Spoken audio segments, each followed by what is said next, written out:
Cal Weaver returned from visiting his sister to find his entire ranch fenced off with steel mesh and a padlocked gate.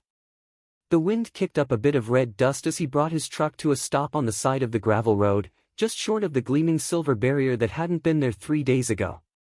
Buckshot, his coonhound mix, shifted upright in the passenger seat, let out a short grunt, then tilted his head as if asking, "You seeing this too, boss?"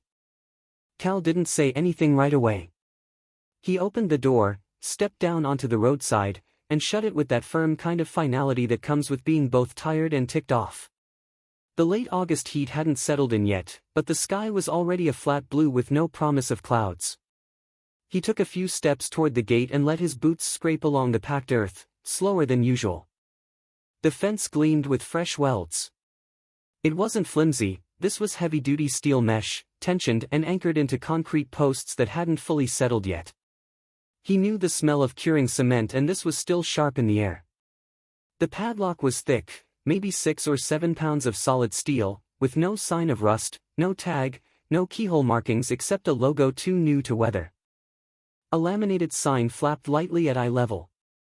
Canyon Vista Estates HOA, private property. Gate access restricted. No unauthorized entry. No keypad. No intercom. Just a small number printed at the bottom and an HOA logo that looked more like a country club seal than a neighborhood association. He stared at it for a long moment, then reached into his pocket, pulled out his old flip phone, and punched in the number. It rang once. "You've reached Canyon Vista Estates HOA," came a voice. "Our office is currently closed. For immediate assistance, please email." Cal snapped the phone shut before the recording finished. Buckshot had hopped down and was sniffing around the posts now, tail still, ears twitching. The dog circled twice, then sat down in the dirt, nose pointed toward home. Cal stepped back and looked up the length of the fence line. It ran true, almost military straight, wrapping around his property on all visible sides. He followed it with his eyes toward the western edge, where a dry creek bed ran behind the barn. The fence didn't stop there. No signs of damage. No sign they'd touched his land either. Just enough to shut him out. He hadn't expected the letters to mean much. The first one came 2 months ago, "Your barn color may not meet aesthetic standards." Then came a notice about visible farm equipment, which he tossed in the kindling box. They weren't his HOA. They weren't even his neighbors when he'd first bought the place. But now they were doing more than leaving letters. He gave the lock a small tug. Solid. Dead center of the gate. Back in the truck, he sat in silence. The radio was playing softly, some old tune about lonesome roads and faded towns. Cal turned it down. His coffee thermos had gone cold. He took a sip anyway, then leaned back and glanced at the photos pinned above his dash, one of his dad standing in front of the old fence with a hammer in hand, grinning wide. He remembered that day. Later, he made his way back into town. The Canyon Diner still had its sun-faded sign promising meatloaf Monday and free pie Wednesdays. Inside, the same group of retired ranchers were arguing about rainfall averages while Mildred poured refills without asking. Cal grabbed a booth and ordered breakfast, eggs, sausage, whatever was quick. He ate slow, staring out the window at nothing much. "You look like a man with fence trouble," Sheriff Daniels said, sliding into the other side of the booth without waiting to be invited. Cal raised an eyebrow. "That obvious?" "Well, you got the "I just saw something I don't believe" look, and Buckshot's pacing outside like he's mad at a mailbox. "I got home and found my ranch fenced. Gate padlocked. No key, no warning." Daniels frowned. "That new HOA?"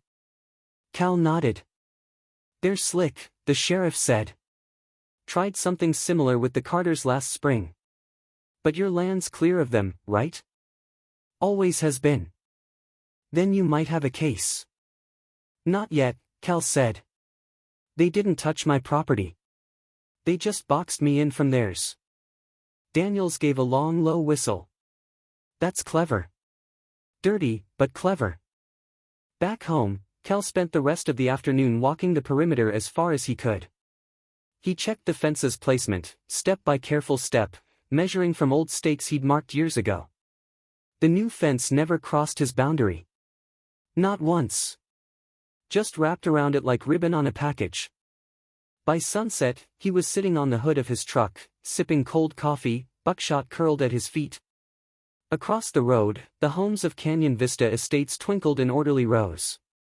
Uniform roofs, trimmed hedges, porch flags that had never seen a storm. The HOA office sat up on a slight rise, with a banner fluttering from its railing, Community. Order.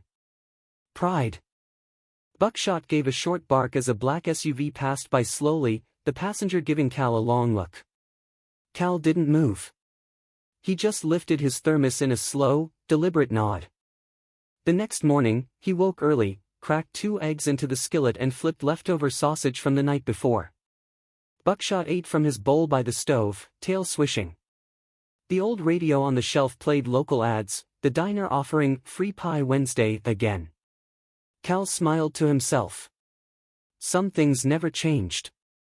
He wiped his hands on a cloth, grabbed his coffee, and opened the drawer where he kept all his papers. Title deed.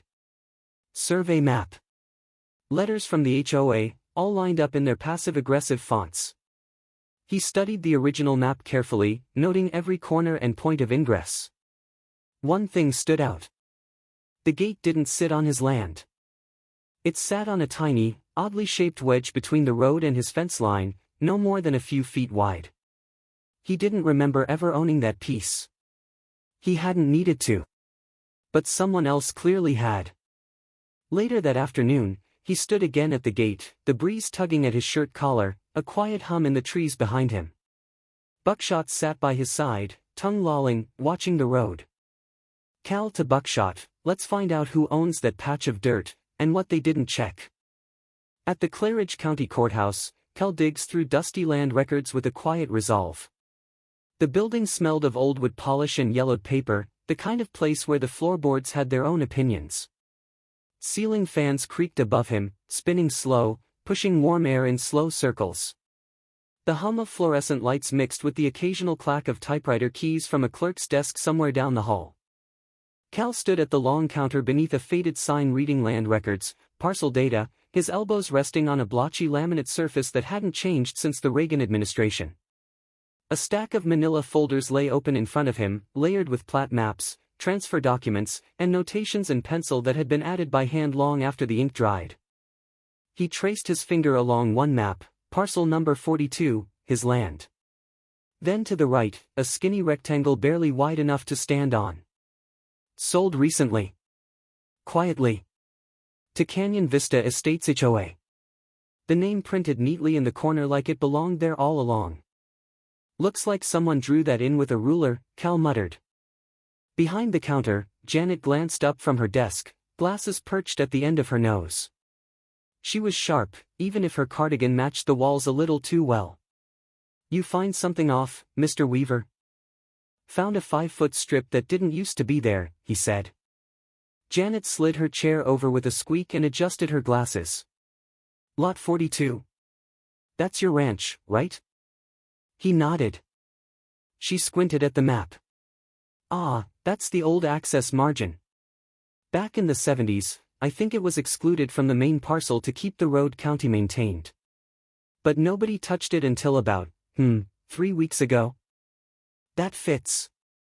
HOA, she asked without needing confirmation. Cal gave her a tight smile. Janet sighed. Figures. That outfit's been busy. He leaned back, crossing his arms. The walls of the office were lined with file cabinets, each drawer labeled in fading ink. Some cabinets had lock bars, others hung open like tired mouths. He glanced at the wall clock. Lunch hour was approaching, but he had no plans to leave. Janet watched him for a moment. You know, Barry was in here earlier this week, looking at the same survey set. Cal raised an eyebrow. McDougal? She nodded. Said something about HOA encroachment patterns. Cal walked out into the hallway, down 2 doors, and knocked gently before pushing into an office where the blinds were half drawn and the desk was cluttered with topo maps and a half-eaten chicken sandwich. Barry McDougal looked up from a stack of paperwork, grinning. If it isn't Fireman Cal, heard someone stirred your land. Cal stepped inside. You know anything about HOA buying right-of-way access off Route 7? Barry leaned back and let out a low whistle. They finally did it, huh? Looks that way. Barry stood and walked over to a map pinned to the wall. You're not the first, you know. Last spring, they fenced in the Cutler pasture under the excuse of landscape uniformity. Filed a beautification permit and installed hedges. Turned out the hedges were hiding a private path. Legal? Barely.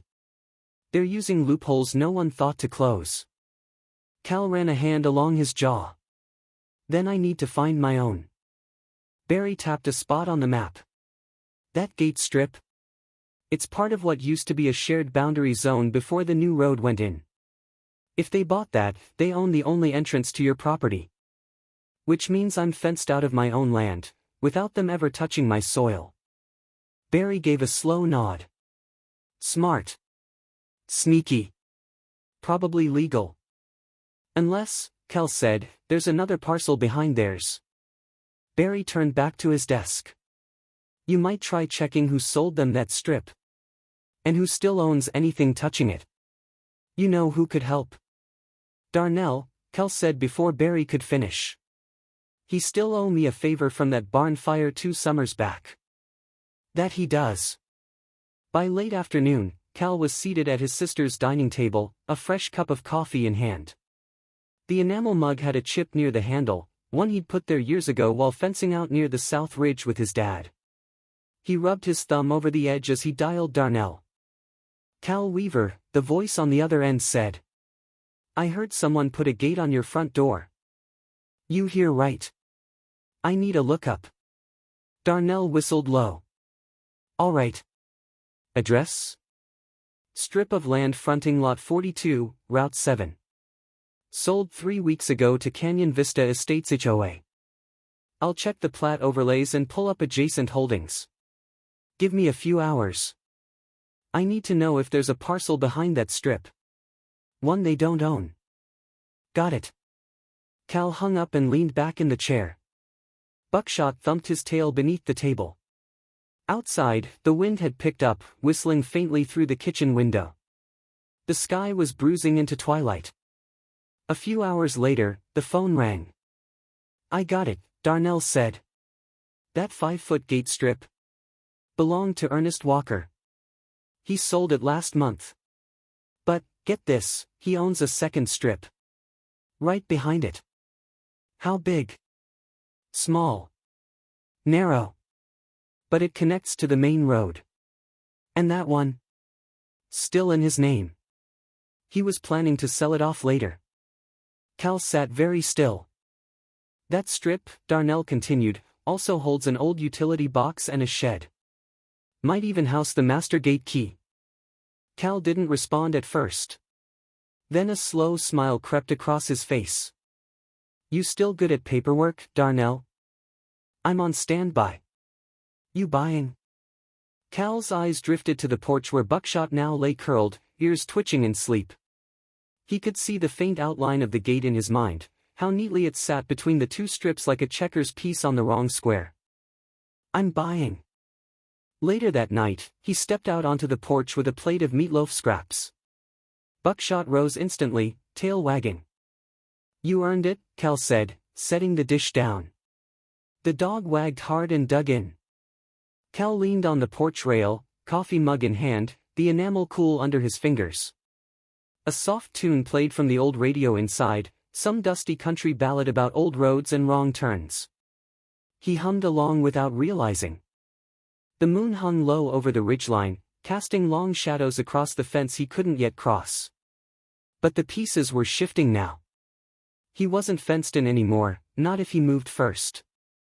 Cal looks out at the locked gate from his porch and mutters, let's see how they like being locked in. With a firm handshake and a check, Cal becomes the new owner of the narrow parcel, and with it, the gate's only legal access point. The land itself wasn't much to look at, a strip just wide enough for 2 sets of boots to pass without bumping shoulders, bordered by wildgrass and a rusted-out wire fence. But it held something far more valuable than acreage, it held position. Ernest Walker stood beside him under the shade of a brittle cottonwood, wearing a denim shirt that looked older than most of the homes over in Canyon Vista Estates. He was nearly 80, sharp-eyed, and slow-spoken. Cal had brought coffee in a thermos and a fresh lemon pie from the diner, not as payment, just as respect. Ernest had insisted they sign the papers on site. "No sense dragging this into a law office," Ernest said. "Your daddy helped me re-roof the barn in '89. I remember." Cal nodded. "He always said you knew how to set a fence straight with just a string and a prayer." Ernest chuckled. "And now they're trying to box you out with concrete and bylaws. World's gone backwards." The paperwork was short. Clean. Ernest had been holding on to the parcel for tax purposes and memories. When Cal handed over the check, it was more ceremony than sale. The old man took it slowly, folded it in half, and tucked it into the pocket over his heart. "You treat this land right," he said, "and it'll treat you better." Cal gave his hand a firm shake. "Count on it." As they walked the edge of the narrow lot, Ernest stopped beside a half-buried metal box, an old maintenance enclosure, likely overlooked by the HOA in their recent grabs. He knelt slowly, opened the lid with a creak, and pulled out a tarnished key hanging from a nail inside. "Found this here the week after I sold the front parcel," he said. "Figured it'd be good to hold on to." He placed it in Cal's hand. "It fits the gate." Cal looked down at the simple brass. No tag, no ring. Just a key. By the time Cal returned home, the sun was riding low over the hills. He parked his truck at the edge of the new parcel, his parcel now, and sat for a long minute with Buckshot beside him, the dog's head resting on his lap. In the distance, across the locked gate, streamers and folding chairs were being arranged on the clubhouse lawn. It was Saturday, Canyon Vista's end-of-summer picnic. He changed into a fresh shirt, buttoned all the way, dusted his boots, and tucked the key into his front pocket. Darnell had texted him earlier with confirmation, title transferred, recorded, and legally binding. HOA doesn't control sole access anymore, the message read. They're boxed in now. Cal didn't need a crowd. But sometimes, an audience helped drive the point home. By late afternoon, the HOA greenbelt was humming with music and the faint scent of barbecued chicken. Kids ran between lawn games, parents sipped lemonade from branded tumblers, and Margaret Snipe held court near the buffet table, flanked by Edward and a few board members in matching polos. Cal pulled up slowly along the gravel edge, stepped out of his truck, and retrieved a wooden post and a hand-painted sign from the bed. He crossed the thin line onto his land, walked directly to the gate, and began hammering the sign into the soil just beside the fence. Private property, no trespassing, access by owner only. The sound of the hammer turned heads. Conversations paused. By the third swing, Margaret had begun marching toward him, Edward just a few paces behind. "What do you think you're doing?" she snapped, her voice cutting through the air like a screen door in wind. Cal didn't look up. He drove in one final nail, stepped back, and admired the sign. "Posting notice," he said. Edward stepped forward. "You have no authority to." Cal turned slowly, pulled a folded paper from his shirt pocket, and handed it over. "Deed. Stamped and notarized." Margaret read it once, then twice, her brow tightening. This land was part of the easement. "Not anymore," Cal said evenly. "Bought it from Ernest Walker. Fair and legal." Margaret tried to speak again, but Cal reached into his other pocket and pulled out the brass key. He held it up between two fingers, turned toward the gate, and inserted it into the lock. A soft click and the padlock opened. He stepped through the gate, slow and calm, boots scuffing over gravel. Buckshot followed without hesitation, tail high. "Looks like I'm back where I belong." He didn't raise his voice. He didn't need to. Behind him, the party had stilled. Music kept playing, but no one danced. A few of the neighbors from the picnic stood at a respectful distance, unsure whether to clap or step away. One boy, Henry, maybe 11, gave a small wave toward Buckshot. The dog perked up and wagged back. It was a small moment, but Cal noticed. He let the gate fall shut behind him and relatched the lock. Later, he sat on his porch with a tall glass of iced tea, condensation sliding down the sides. Buckshot snored softly at his feet. The smell of barbecue from across the fence drifted faintly into the evening air, but Cal didn't mind. It smelled like someone else's effort now. Someone else's trouble. The wind stirred the branches above, and the quiet was just right. Margaret's face flushes. Edward pulls her aside, whispers, "We'll fix this. Trust me." The morning air was still when a convoy of golf carts and SUVs appeared outside Cal's fence, led by Margaret Snipe in pearls and pressed linen. The sun had barely cleared the ridgeline, casting a soft amber light across the dirt road and the edges of the new pine fence Cal had started staining over the weekend. Buckshot, already on his second lap around the porch, paused and stared down the driveway like a statue. Cal didn't move at first. He finished his last sip of black coffee, set the enamel mug down on the porch railing, and gave a long look toward the slow-moving line of HOA vehicles rolling in like parade floats with no music. From the lead golf cart, Margaret stepped out in her usual crisp whites, the kind that never saw dust, her heels poking into the gravel like she was trying to aerate the earth. Edward followed, tablet in hand, flanked by two men in matching polos, one of whom carried a manila folder tucked under his arm like a courtroom prop. Trailing behind them was a black sedan, unmarked but familiar. Sheriff Mel Daniels had parked it under the sycamore tree just off the road, leaned against the hood with a paper cup of diner coffee in hand. Margaret didn't bother with pleasantries. "Mr. Weaver," she called, loud enough to echo off the barn. Cal walked down his porch steps, slow, steady, Buckshot trailing behind him like a shadow. "We're here to deliver formal notice," she said. "Effective immediately, your property has been recognized as internal green space within the Canyon Vista Estate's perimeter." Cal didn't answer right away. He let the statement hang there, gently absurd in the morning quiet. Edward stepped forward and added, "That means you are now subject to HOA guidelines concerning appearance, noise, animal ordinances, and public access." The manila folder was passed to a woman standing a half step behind Margaret. She wore dark glasses and a tight bun, legal pad in one hand, the notice in the other. "I'm Beverly Langford," she said. "Representing Canyon Vista Estates HOA." Cal nodded once. "You're the one sending the letters?" "I draft them, yes." "Well," Cal said, "maybe you ought to read this one aloud." He reached into his back pocket and pulled out a battered flip phone. Tapped a few buttons. A recording played, tinny but clear.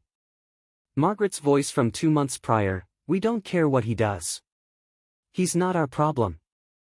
His land isn't in the HOA and never will be." There was silence. Margaret flushed, just a little, and turned toward Bev, who adjusted her glasses but said nothing. Cal looked to Sheriff Daniels, who hadn't moved. He sipped his coffee, scratched his chin, and gave Cal the faintest nod. Bev opened the folder again, this time slower. "Our current interpretation is based on updated zoning overlays filed after your parcel became enclosed within the association's perimeter." "That your interpretation," Cal said flatly. Bev looked up, as if noticing him fully for the first time. "You keeping track of all this?" she asked, not unkindly. Cal didn't answer. He didn't have to. Margaret took a step forward. "Mr. Weaver, this isn't about you. This is about maintaining a cohesive aesthetic for our community." Cal gave her a long, level look. "I've been here long before your little signs showed up. You're the ones trespassing now." That did it. One of the HOA board members shifted nervously, and another dropped his clipboard with a sharp clack that startled even the legal assistant. Bev flinched. Only Buckshot didn't move, he just stared at Bev without so much as a growl. Margaret's jaw twitched. She looked to Edward. He offered nothing but a tight-lipped nod. Cal turned and walked back toward his porch. He didn't slam the gate behind him. Just closed it, smooth and slow. Bev lingered a moment longer before turning to follow. Sheriff Daniels tipped his coffee toward Cal as he passed. Nice weather for paperwork, he said, then got back in his car. By late afternoon, the sun hung heavy and orange over the ridge. Cal had the old wax tin open, wiping down the hood of his Dodge with soft circles. The truck didn't shine anymore, but it looked cared for, same as the man behind the rag. A courier van pulled up, dust trailing behind it. The driver stepped out, clipboard in hand, expression neutral. Certified, he said. Signature required. Cal took the envelope without comment, signed the slip, and watched the van roll off. Back on the porch, he slid a pocket knife along the seal, unfolded the thick legal pages, and read the bolded line at the top. Emergency motion, County Court. He exhaled slowly through his nose, then looked out at the gate, where the morning standoff had taken place. The wind stirred, lifting the edge of the envelope in his hand. A low rumble jolts Cal awake. Outside, bulldozers are moving dirt along the north boundary. The sound wasn't natural, it had weight, persistence. Not wind. Not animals. He sat up in bed, rubbed his eyes, and stepped into his boots without socks. Buckshot was already standing alert at the front door, ears pricked, tail stiff. Cal opened the screen door quietly and stepped onto the porch. The October air was dry, cool, tinged with the dusty scent of cedar and clay. He scanned the northern edge of his land, where the scrub brush thinned out into a low slope. A yellow bulldozer crawled along that ridge, carving into the earth like a slow-motion blade. Behind it, a flatbed truck idled with stacks of asphalt panels and a crew in neon vests. He didn't have to guess who sent them. Margaret's words echoed faintly in his memory, "If we can't go around him, we'll go through." Cal stood motionless for a moment, then turned back into the house. He grabbed his hat, his phone, and the notebook he'd started keeping under the coffee pot, just in case. By the time he reached the fence, the construction crew had laid out chalk lines and staked orange flags into the dirt. One man was unrolling fiberboard, another was setting down traffic cones as if expecting morning commuters. "Morning," Cal said, voice flat. A man in mirrored sunglasses glanced over. "Private crew, sir. HOA development." Cal stepped closer. "On whose land?" The man hesitated. "We have permits." "Show me." The man didn't move. From the other side of the road, a voice piped up. "Hey, Mr. Weaver." It was Henry, the boy from the picnic, standing beside his bike, phone in hand. Cal nodded toward him. "Think you can get a good angle from that rise?" Henry grinned and climbed up the dirt mound, filming as he went. His phone swept across the machinery, the crew, the layout. Cal took out his own phone and began snapping stills, focusing on tire tracks that clearly crossed into his property line. He'd memorized every inch of this land, and this wasn't borderline, it was over the line. One of the workers noticed and stepped forward. "Sir, you're interfering with active development." "No," Cal said, "you're interfering with me." He called Barry. The call was short. Barry didn't ask questions. He just said, "I'll be there in 20. Sure enough, 23 minutes later, Barry's blue pickup rolled in, its hood dented from a decade's worth of zoning battles. He climbed out, clipboard in hand, and took a long, slow look around. "Didn't expect to see this much nerve before breakfast," he muttered. The crew leader approached, holding a stack of papers. "We've got retroactive authorization filed through the Canyon Vista HOA." Barry flipped through the documents, jaw tightening. "These aren't permits," he said. "They're applications. Stamped received, not approved. Big difference." The man shifted uncomfortably. Barry walked the site, pointing out boundary stakes. He pulled a tape measure from his vest and counted off footage to the fence Cal had built 3 years prior. Then he spotted the corner stake, his own handwriting still etched in faded marker. He turned, hand on his hip. "You're 17 feet over, and not one of these machines should have rolled an inch onto this ground. You're treating this place like a mall lot, not a man's land." The crew began quietly packing up equipment. No arguments. Just a long look between the lead operator and his foreman, then the slow reversal of engines and scraping blades. Barry didn't gloat. He just scribbled notes, took photos, and handed Cal a carbon copy of the violation report. "Keep this," he said. "You'll need it." As the equipment rumbled away, Henry biked over, still filming. "You get all that?" Cal asked. "Every second," Henry said, eyes shining. Cal reached into his jacket pocket and pulled out a folded pair of leather work gloves. "For the next time. No one should handle fence posts bare-handed." Henry took them like a medal and pedaled off, waving. Before Barry drove off, he left a small tin of sunflower seeds on Cal's fence post. He didn't say a word about it. Just tipped his hat and pulled away down the road, tires throwing dust like breadcrumbs on gravel. That evening, Cal made chamomile tea for the first time in years. He sat on the porch, the cup steaming gently in the fading light. Buckshot lay curled beside him, tail twitching in his sleep. The ranch was quiet again, at least for now. He scribbled a few more notes into his notebook, taped a printout of the day's photos inside, and drew a line along the map he'd been building since the trouble started. Just as he reached to turn off the porch light, a faint sound buzzed in the air. Not wind. Not crickets. A steady mechanical zzz, thin and high. He stepped outside barefoot, scanning the treetops. Later that night, Cal hears the soft zzz of a drone hovering near his porch window. At 2:17 a.m., Buckshot growls low.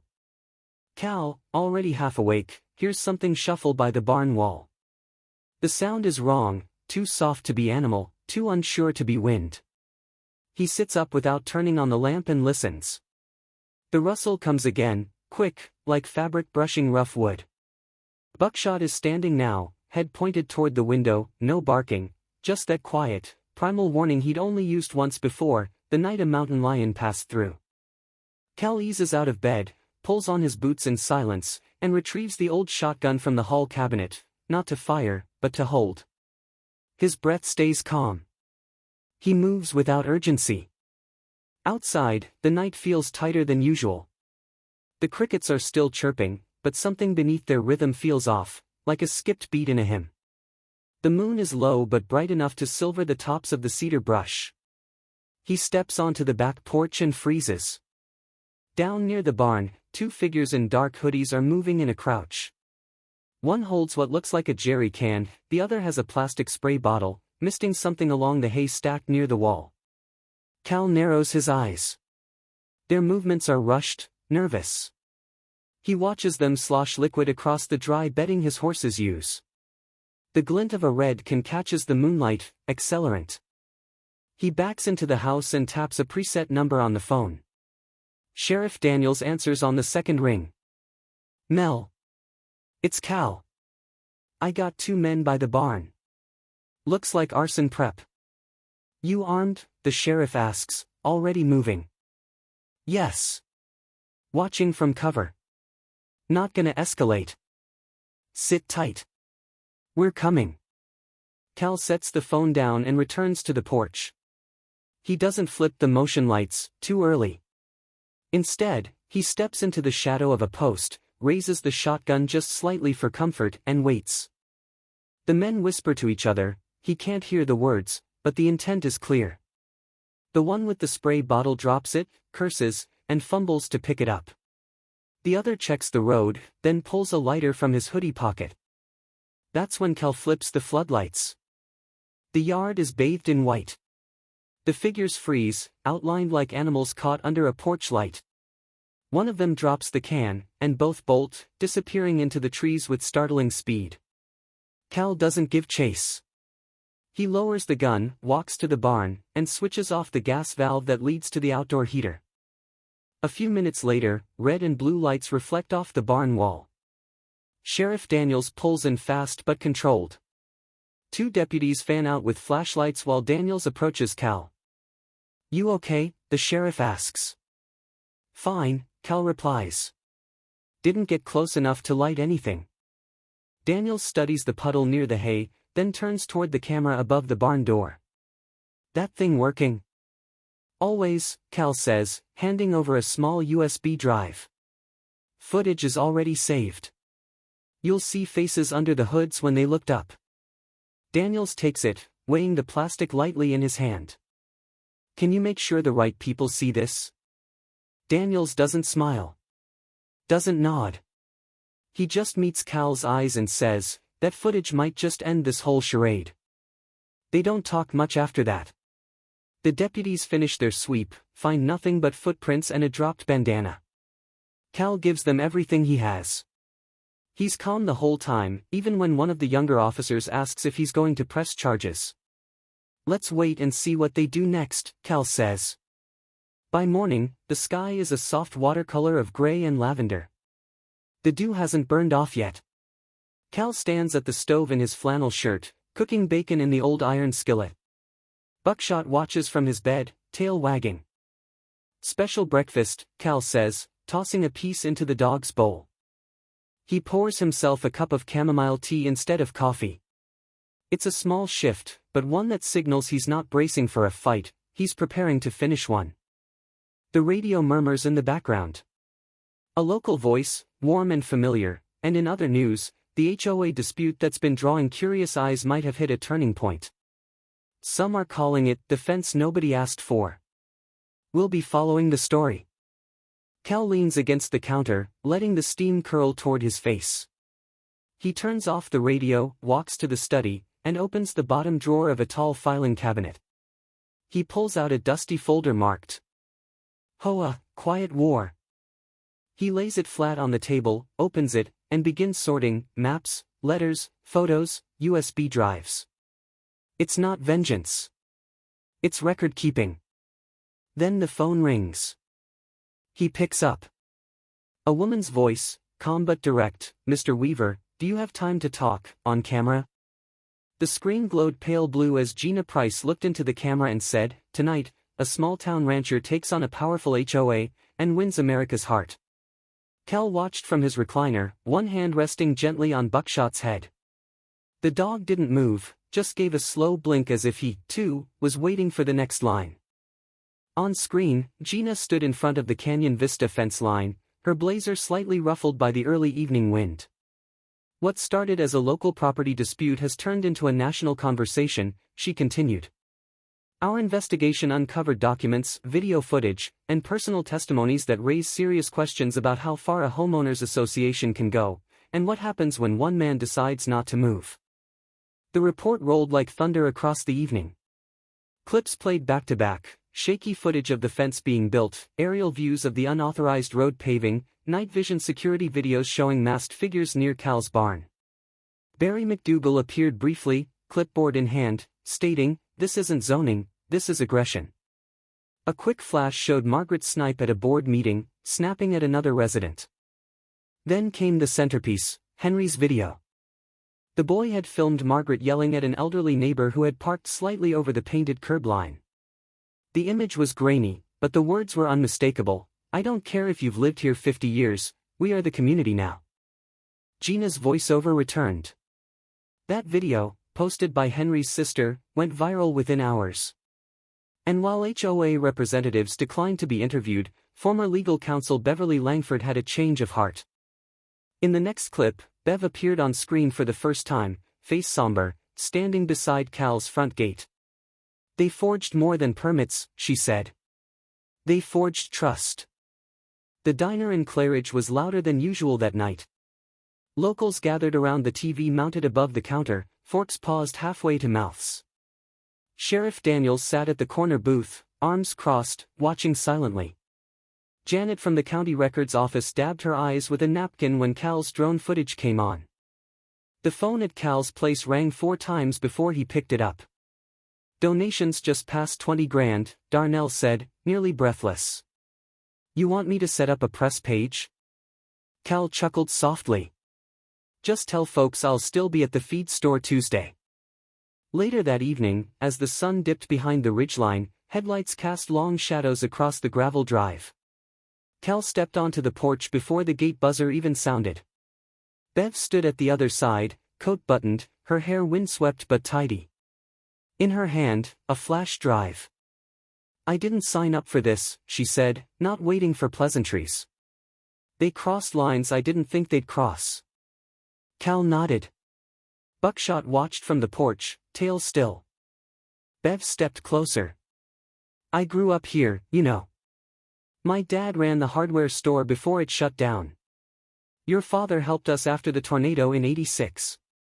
I remembered that, when I saw your name on the filings. She placed the drive into Cal's hand. Emails. Internal memos. They called the fire attempt a potential leverage event. You'll find more. He didn't say much. Just nodded again. Bev gave Buckshot a small smile, then turned back toward her car. Before she drove off, she glanced in the mirror and watched Cal disappear into the glow of his porch light. At the Canyon Vista clubhouse, things were less calm. Reporters stood outside, cameras ready, waiting for the HOA's emergency meeting to start. Gina Price had her mic in hand, live streaming now to hundreds of thousands. Margaret and Edward Snipe exited the clubhouse to a barrage of questions. Margaret's lips were tight, Edward's face pale. Someone asked about forged permits. Another yelled about the fire. Margaret turned suddenly and snapped, "This is all lies, he's manipulating the media." Cameras caught every word. A low murmur rose from the gathered crowd. Reporters angled their microphones closer. Edward tried to pull Margaret back, but she yanked her arm away, voice rising. "We built this community. We have the right to protect it." Bev, watching from her car nearby, shook her head slowly. She knew the look of someone unraveling. At Cal's house, the notebook labeled Land Lessons sat open on the table. He wrote carefully under that day's entry, "Never underestimate what the truth can do under sunlight." He closed the book just as Buckshot patted over with a quiet whine. "I know, boy. I didn't want all this either." The radio hummed in the background. A familiar voice, Gina again. "Tomorrow, Mr. Weaver goes to court, and we'll be there." The courthouse was quiet at dawn, but by 9 a.m., the gallery was full, and the town was watching. Cal sat at the long wooden table near the front, dressed in his cleanest flannel and a pair of boots that had seen too many seasons to be shiny. Buckshot wasn't allowed inside, but Cal knew the dog was sitting content in Sheriff Daniels's truck, parked just outside. Judge Monroe, silver-haired and sharp-eyed, took her seat behind the bench and gave the room a glance that hushed every cough and whisper. The courtroom itself smelled faintly of lemon polish and old heating ducts. Cal had only been inside once before, for a zoning permit, but it felt heavier today, like everyone had brought their unspoken stakes along. The case moved fast. Gina Price had already broken the story. Bev's flash drive had circulated online and made the morning headlines. Still, it was different seeing it played on the projector screen, the internal emails, the leverage events, the phrasing that painted Cal not as a neighbor but an obstacle. Margaret Snipe sat at the defendant's table, rigid as stone, while Edward flipped through his binder as if pages might save him. Bev stood to testify. She didn't raise her voice. She just told the truth, how she'd been hired to interpret HOA boundaries and discovered manipulation behind the scenes. "I believed them at first," she said, voice steady. "Then I read what they planned to do next."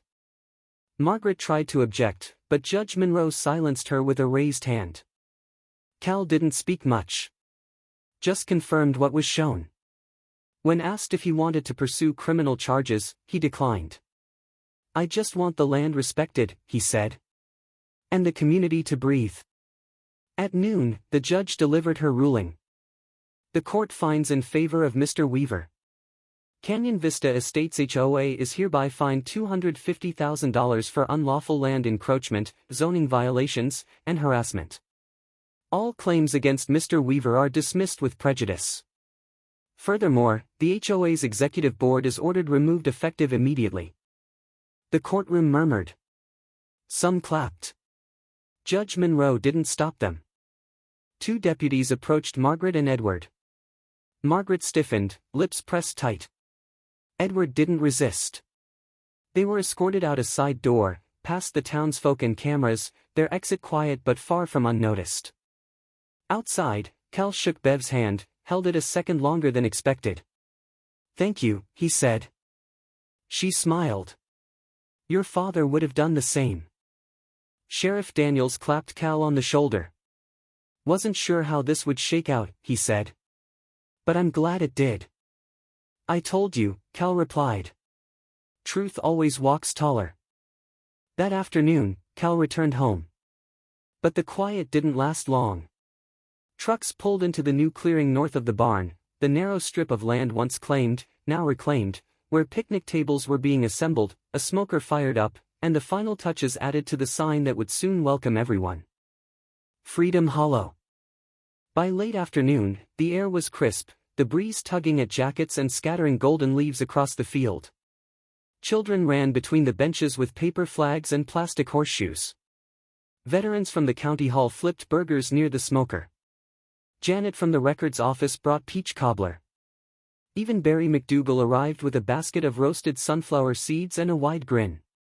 Gina stood near a makeshift podium, microphone in hand, broadcasting the scene behind her.